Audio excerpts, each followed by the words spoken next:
David's communicator let out an incessant round of beeping, a noise that made Alaris try to push him out of her bed, most likely in a needless effort to make him silence the noise. "What is it, Gavi?" David whispered to his communicator. "It is 18 o'clock. You are to meet with Cole in briefing room 4 in 30 minutes, the AI replied. "Yep, thank you," David said before leaning over to Alaris and gently caressing her back. "I have to go," before getting up. Alaris quickly grabbed his arm, her claws poking a bit into his skin. "I know I can't stop you, and I'll keep your secret," she turned to face him. "Please do not run to this task, or to somewhere I can't follow," her eyes pleading for David. "I shall never leave you," he said, bending down. "Nor will I hide from you." He kissed her armband, getting her to finally let him go. David didn't waste a second and got dressed, sliding his boots on and checking in the mirror once to see if he had any new scratches, aside from the ones his body already carried. Humans don't have the protective fur of Xandraphanes, and he was now seeing a minor price for their relationship.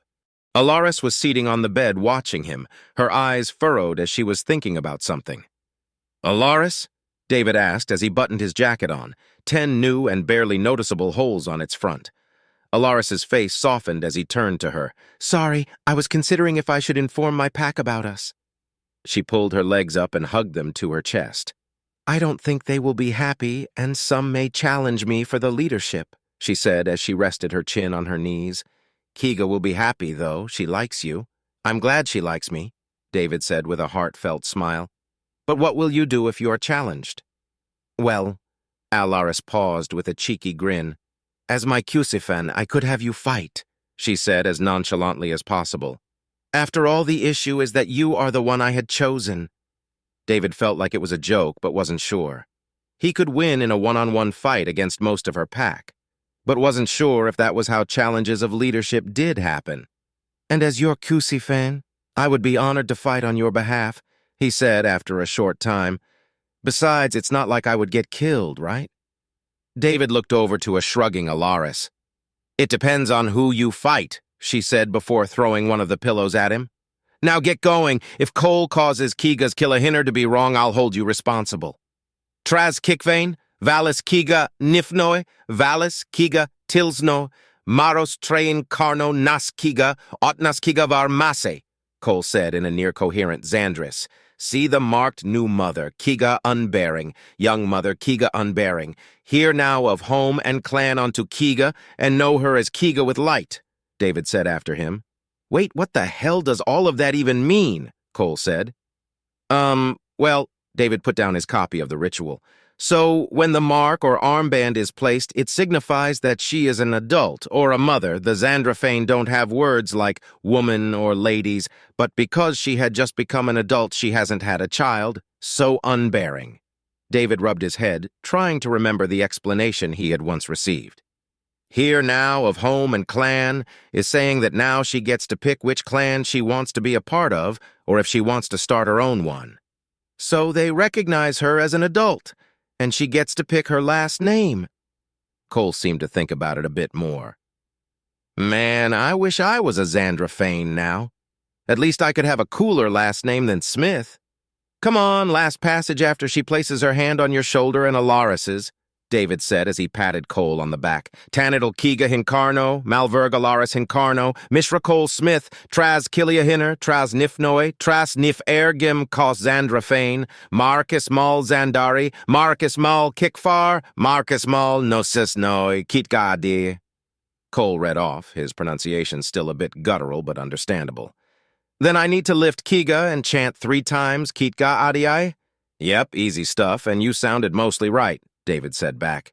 "What the hell does that mean?" Cole asked him. "Oh, here," David said, as the translation software on his tablet kicked to life. "See her Kiga Hincarno, bared by Alaris Hincarno, favoring Cole Smith. See the coming of age, see the new mother. See we who gather with hallowed hunters. In the lights of Xandari, in the light of the gone, in the light of the mothers of mothers, a new dawning." "That makes some sense, I guess," Cole said. "Great now from the top.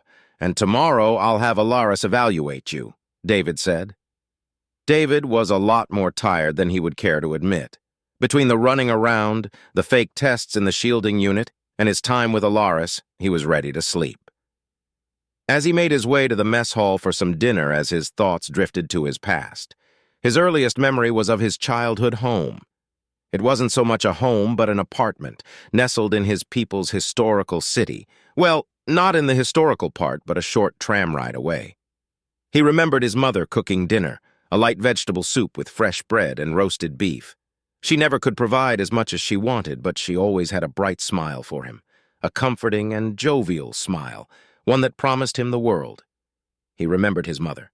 She was headstrong and self-reliant, but she never was rude or hateful, even to those who looked down on her. She never wavered in her beliefs and never faltered from her morals. He had seen her place herself in harm's way for strangers, always smiling her smile. He remembered his high school graduation. He had waited for her, but she couldn't make it on time. But when she did, she told him how proud she was, how she was so excited to see what he would do next. He remembered how that same night they shared his first drink, and they spoke for hours about everything and anything he wanted. David was knocked forcefully out of his reminiscing as a sharp and deep pain took to his side. Someone collided with him in one of the darker parts of the corridor he was in, glancing down to the area where the pain lingered, seeing the handle of a knife. He looked around, pressing himself to the wall. "Whoever you are, you don't want to do this," he said out into the darkness, catching only the occasional shift of movement. David needed to get to where there was more light or light in general. Luckily for him, whoever was his assailant was unfamiliar with human anatomy. David started to walk towards the nearest source of light, about 10 feet away, keeping his hands up to avoid or block attacks to the head. "Trust me, I am not weak, and I am a liaison officer," David said with as much authority he could muster while he kept scanning his surroundings. "If you kill me, you wouldn't walk away free." Then out of the corner of his sight, he spotted them. It was one of the females from Alaris's pack, he was sure of it. But she had covered herself in the battle bodysuit of her people and fashioned what David could only call a ninja hood. She rushed at him, one hand's claws extended and a knife in the other. David shifted a bit to get a better angle and moved his hands and arms to block both of her strikes. But it was a feint, one David fell for as she skipped off the ground, landing a powerful kick to his chest and sending him flying into the lighter section. His lungs hurt from his breath being forced out of them, and the knife that was embedded in him slid out, clinking on the floor. David landed with a heavy thud, his head smacking the floor, but at least he was in the light now. His assailant stepped closer. "Pathetic!" she snarled. David said nothing back as he got to his feet. He now knew two things. One is that she didn't like him, which is fine. The second is that she had either seen or fought alongside humans, but he would not be fooled again. "Nothing to say, ape," she growled. "Not going to try a cheesy line. I heard your kind likes those." "I'll say this once," David said as he readied himself. "I am the Cusifane of Alaris Hincarno, and I will not dishonor her name by cowering or making light of this."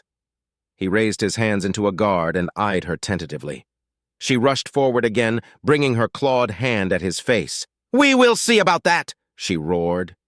He moved his opposing hand, intercepting hers with a wrist block, while jabbing at her throat with his other hand, his strike connecting. Without losing a second, he grabbed her knife hand with his striking hand, pulled her off balance, and threw her a few feet from him before returning to his stance. She stood back up, rubbing at where he landed his hit. "Shiolchash!" she said in a rasping voice. She rushed forward again, bringing both arms to ready. Her speed was impressive, but David saw it this time. Her feint this time was like before. He called her feints by allowing her to fool herself. Yet as she leaped to land her heavy kick, this time at his face, David reached out to her leading foot and grabbed it with both hands. Her shocked gasp was all David needed as he spun around and brought her down like a sledgehammer, swinging her whole form over his head. A thud rang out with 3 near-inaudible snaps of broken or fractured bones. She tried to curl on the ground from the pain, but David gave her no respite. He pulled her by the leg under him for an easier pin. She lashed out at him with her other foot, but David was done. He moved out of the way of her kick and grabbed her tail. Her sudden scream at the force informed him that the pain she felt would keep her pinned. He pulled her knife hand behind her back and positioned himself at the swell of her lower back. Once he was sure she posed no danger, he released her tail and raised his communicator. "Gavi, how much of that did you get?" David asked. "From the moment you moved into the light," Gavi responded. "Great. Please contact Alaris and security. Also, forward the chief and captain the footage and audio until she is in custody," David said, before noting that he was starting to feel a bit lightheaded.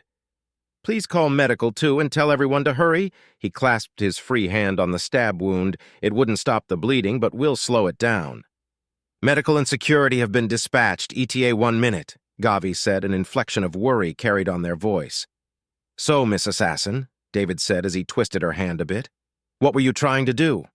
"Trying," she scoffed. "I did what I needed. Yul Chash will die in a few more seconds, and the Hinkarno line will stay strong."